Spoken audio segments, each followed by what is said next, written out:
makapaghayag, hindi lang po ng aking saloobin sa inyo, kundi ng gustong iparating ng Diyos sa ating lahat. Medyo seryoso po ako ngayon kasi ng mga nakaraang araw po ay medyo magulo doon sa labas. Panay ko ang umbagan sa salita at naghahamunan pa. Hindi po maganda yun sa atin bilang mga magulang ng Karuhatan West. Hindi ba? Ang ganda po ng ating ng synonyms ng ating CWES. Sa isang paaralan po, minsan po ay nagkaroon ng ganitong usapin. Sabi po ng guro, alam nyo ba mga pupils na ang tahanan ay parang langit? Sabi po ng teacher. Inulit-ulit, alam nyo ba mga mag-aaral ko na ang tahanan ay parang langit? Naapuna po ng teacher na isa pong estudyante niya ay nakasimangot. Kahit ano pong gawin niya, paulit-ulit na ang tahanan daw ay langit, nakasimangot pa rin yung estudyante niya na yun. So, nang mag-uwian na po, ay sabi niya, bakit parang hindi mo matanggap na ang tahanan ay langit? Hindi ho umibo yung bata, sa halip, lalong kumunot po yung noo, nagsalubong yung kilay. Nung umuwi na po, ang ginawa po ng teacher ay sinundan po yung estudyante niya. Malayo pa lang po, ay dinig na dinisan, anak, saan ba kayo nakatira? Ay, doon po. Malayo pa lang, ay dinig na ng guro. Walang niya kang babae ka! Demonyo kang babae ka! Sabi mo naman ng babae, mas demonyo kang asawa ka! Walang kwenta ka! Sabi po nung lalaki, makalayas na nga sa demonyong impyernong tahanan na ito.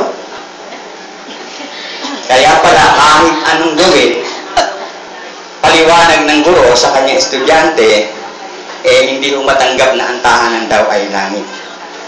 Alam niyo po, sang-ayon po sa pagsasaliksik, ang mga bata daw na mayroon pong mga magulang na mapagmahal, nangangalaga sa kanila, ay nag-e-excel daw po sa kanilang pag-aaral. Nagtatagumpay sa kanilang mga mithiin, mas madali daw kung makibagay sa mga nakapaligid sa kanila at madaling makisama. Alam niyo mga magulang, ako po ay laging nandito. Pag hindi ako nag-a-assist ay pinagmamasdan ko po yung ating mga kilos.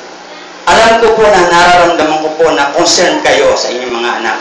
Lalo na pag umulan, nakikipag-away nga kayo, gusto nyong ipasok dito sa loob ng kwarto ang inyong mga. Pero hindi po yun ang sinasabi kong nag-care. Kailangan po natin ang tulong-tulong at sama-samang pangangalaga sa ating mga anak.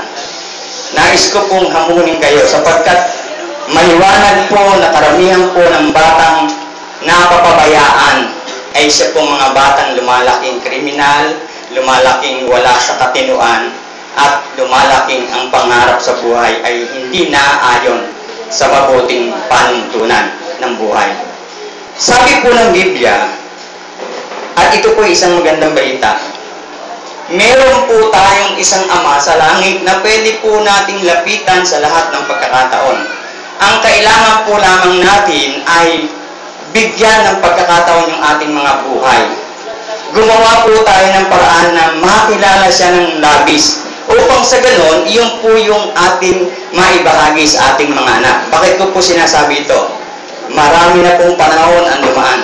Sa Biblia, sinasabi po ng salita ng Diyos, ang sobrang pag-aaral ay sakit ng katawan. Sa sobrang dami ng binabasa, nagkakalito-lito na ang isip. Alam niyo ba ang isang nawawala? Ay ito po. Ang sabi po ng Ephesians 6 chapter 4, palakihin ninyo ang inyong mga anak sang-ayon sa tuntunin ng Panginoon. Alam ko kung lahat kayo mababait. Lahat ng turo natin sa anak natin, huwag kang makikipag-away, huwag kang magnanakaw, huwag kang marot. Pero pag uwi mo ng bahay, may black eye. Pag uwi mo ng bahay, may sulat. Sabihin mo sa nanay mo, pumunta sa school. Di ba? Di ba nangyayari yan sa atin? Kasi po, kahit anong gawin po natin, kahit anong turong mabuti ang gawin natin sa ating mga anak, impact tayo din. Hindi ho na magbabago ang mundo. Bakit?